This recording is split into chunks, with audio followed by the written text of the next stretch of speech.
Hello plant friends, my name is Victoria and you're watching Plantastics. A lot of my violets are about to bloom or are blooming, so I figured I would show you all the ones that I have in my collection.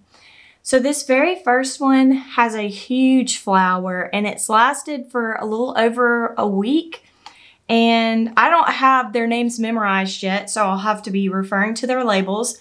This one is a Russian-Ukrainian hybrid called Rozovaia Akvarel, and it was hybridized by Morev. So it's very beautiful, and you can see here, just to show off the foliage because the foliage is equally beautiful. It's got these super fuzzy leaves with some serrated edging, but not super serrated. Next is a really unusual one, and it's also a Russian-Ukrainian hybrid. I have these under a different grow light than my other violets simply because they don't like as much light. And in offering them less light, I have really nice flower stalks. My other hybrids that I had before I found this out would not be able to send up the flower stalks, so they would be hidden underneath the leaves. So this is very beautiful. Look how the very center starts out like almost yellow or variegated, and then it fades to green. So it's very unique. It's unlike anything I've ever seen before, so obviously I had to have it. And then I didn't show you the back sides of these leaves, but they are a light green. So you can see this one is about to bloom. And it's going to have some pretty impressive flowers. They're going to be like burgundy with darker purple, like a fantasy. So this one's Stretlets, and it was hybridized by ARKHIPOV. And it's going to be a standard, just like the other one that I showed you. Next is one of the Optimara violets that I purchased several months ago. And this one is Optimara Arkansas. And you can see I have it in a place where it's really probably just not getting enough light. You can kind of see the leaves are kind of poking up. And contrast to this one where they're all laying flat, this one's getting the perfect amount of light. I did have some issues with this one, and that's why I did move it to a place where it is receiving less light, so it was intentional. And it's got these really pretty burgundy centers with gold in the center, and it's really cute. And it's about to go into full bloom. Next are some of the others, and they're over here. So this is one of my Buckeye hybrids, and it is Buckeye Columbus Platinum. And it looks very similar to Buckeye Cranberry Sparkler in that the outer edges are serrated and they kind of have a little bit of variegation on them. As you can see here, it is about to go into full bloom. We've got that dark burgundy underneath the leaves and super cute, very small. Right now, it is going to be a standard size once it reaches maturity. So this next one is Buckeye Party Streamers, and this one has whenever it blooms because it just finished blooming, and it's actually got another bloom forming here. It has dark purple. It's almost like another plant that I'm going to show you next, and it has a white perimeter around the borders of the flower petals. And this one is very busy looking because it's actually 3, maybe 4 plants.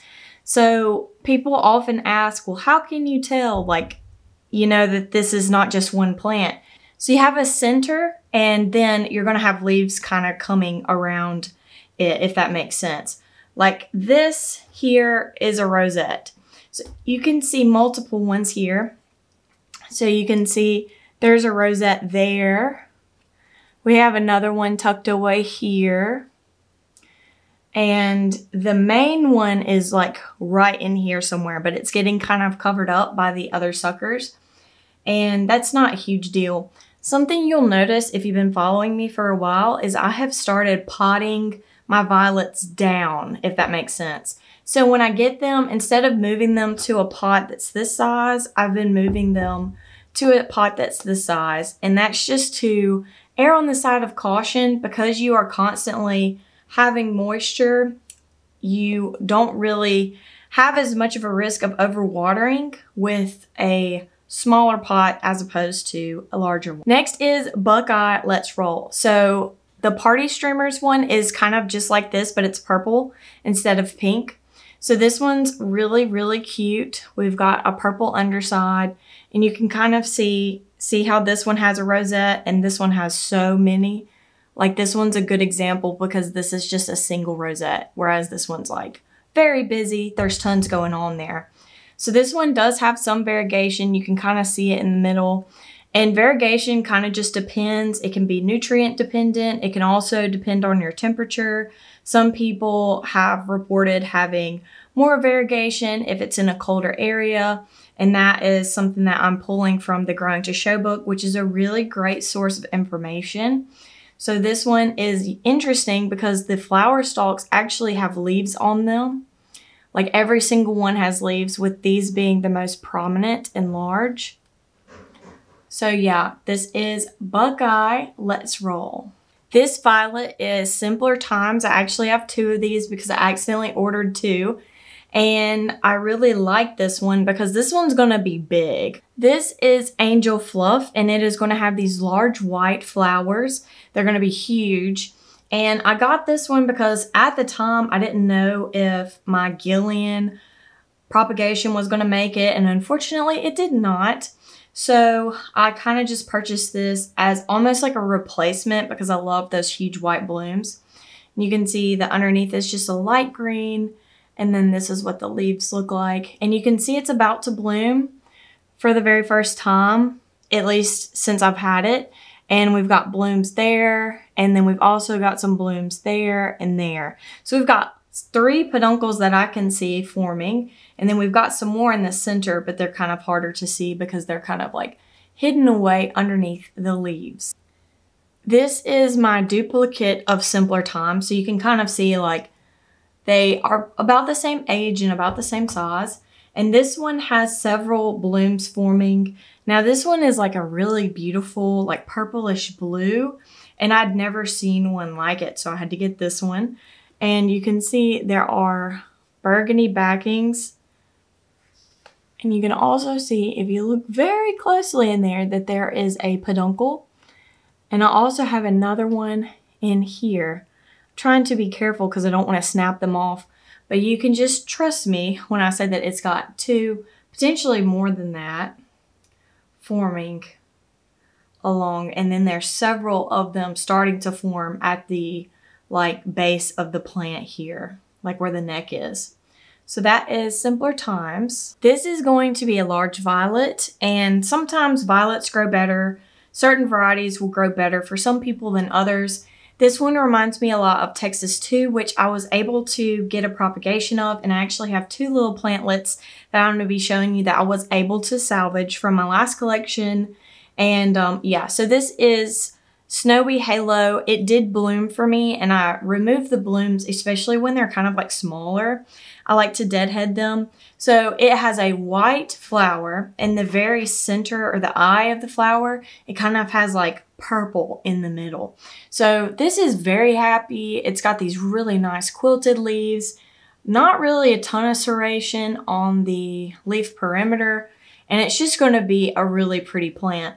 The African violets with like darker leaves seem to do the best for me. I don't know why that is, but that's just been my experience. Like, I've tried to grow Picasso 3 times now, and I have since given up because they just don't grow well for me in my environment. So this is Snowy Halo. Next, I have a semi-mini. So I mentioned a trailer. I actually have one that is in my SIG box right now. It's probably not going to make it. But trailers, unlike a standard, you want them to clump together, and they're just this huge collection of multiple plants. So this is actually a semi-mini, so you can kind of just see in comparison, this is a standard and this is a semi-mini. And this one's just going to be kept in this pot until I can find one that's like cute, because these would be a little too large for it right now. And yeah, this is Bunny Hop. And it is about to bloom. It'll be blooming probably by the end of this week. And it's just really sending up some bloom stalks. It's really happy. This is Jolly Deer, and I believe it is a miniature, and it's very cute. So there's lots of different jollies. This one, as you can see, has got quite a bit of algae. I do clean this from time to time, but honestly haven't found algae to be detrimental. So other than aesthetics, now if I really wanted to, I could put tape or spray paint this and prevent that algae from coming back over and over again. But anyways, back to the point. I just repotted this one, and by just, I mean I probably repotted it like a month or two ago. The best thing you can do for your violets is repot them before they need it.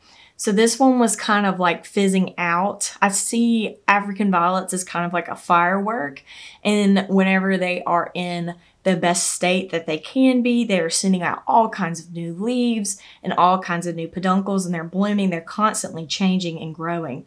This one hit like a glass ceiling, so I, being observant luckily, noticed that this one was not the only one, and I repotted all of them swiftly. I highly recommend repotting all of them every 6 months, and then if you show violets, some people repot them as much as every 2 to 3 months. I am not showing violets. I just do this as a hobby, just for fun, so I don't do that as often. So you can kind of see that the outer leaves, they weren't getting enough like nutrition. The soil was depleted, so they're very small, even though this is in the exact same spot that it was in when I repotted it before.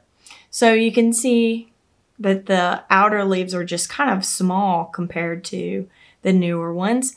And if I can try to find, there are several peduncles in here. They're just kind of hard to see.